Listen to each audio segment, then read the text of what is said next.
தமிழர்களின் ஒப்பற்ற கனவுளான முருகப்பெருமானுக்கு மிக முக்கியமான விரத நாட்களில் ஒன்று தைப்பூசம். தைப்பூசப் பெருவிழா பழனி தலத்திற்குரிய விழாவாக கருதப்பட்டாலும் உலகம் முழுவதிலும் உள்ள முருகன் கோவில்களிலும் தைப்பூச திருவிழா கோலாகலமாக கொண்டாடுவது வழக்கம்.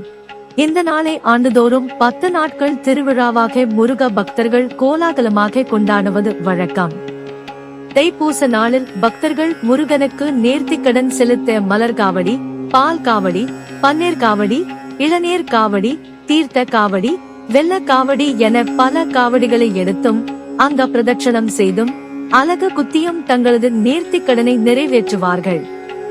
அந்த வகையில் இந்த ஆண்டு தைப்பூசம் வரும் பிப்ரவரி 11ஆம் தேதி கொண்டாடப்படுகிறது. இதற்காக முருக பக்தர்கள் முழு மூச்சில் தயாராகி வரும் நிலையில் தற்போது அனைத்து முருகன் கோயில்களிலும் தைப்பூச திருவிழாவிற்கான ஏற்பாடுகள் சிறப்பாக நடைபெற்று வருகிறது. குறிப்பாக முருகனின் அறுபடை வீடுகளில் தைப்பூச திருவிழாவிற்கான ஏற்பாடுகள் மும்முரமாக நடைபெற்று வருகிறது. அந்த வகையில் புகழ்பெற்ற அறுபடை கோயில்களில் ஒன்றான பழனியில் பிப்ரவரி 5ஆம் தேதி இரவு 7 மணியளவில் கோடியேற்றம் நடக்க உள்ளது. இதைத் தொடர்ந்து தைப்பூச திருவிழாவான 6ஆம் நாளான வரும் பிப்ரவரி 10ஆம் தேதி திருக்கல்யாணம் நடக்க உள்ளது. அன்றைய இரவில் வெள்ளி ரதத்தில் முருகன் வீதி உலா வர உள்ளார். மேலும் தைப்பூசம் கொண்டாடப்படும் 11ஆம் தேதி முருகன் தங்க தேரில் பவனி வர உள்ளார். பழனி மட்டுமின்றி புகழ் பெற்ற முருகன் கோயில்களில் தைப்பூச நாளில் முருகப்பெருமானின் தேரோட்டம் நடைபெறும்.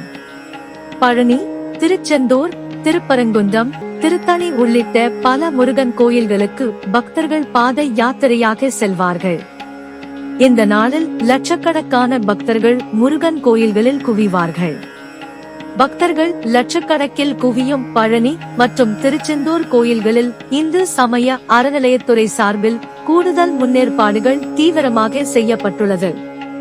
பழனியில் மட்டும் 2 லட்சம் பக்தர்களுக்கு அன்னதானம் வழங்க ஏற்பாடு செய்யப்பட்டுள்ளது. மேலும் முருகன் கோயில்களுக்கு தைப்பூசத்தை முன்னிட்டு சிறப்பு பேருந்துகளும் சிறப்பு ரயில்களும் இயக்கப்பட உள்ளது. தமிழ்நாடு மட்டுமின்றி கேரளம், கர்நாடகம், ஆந்திரா, தெலங்கானா ஆகிய மாநிலங்களில் இருந்தும் பக்தர்கள் குவிவார்கள் என்பது குறிப்பிடத்தக்கது.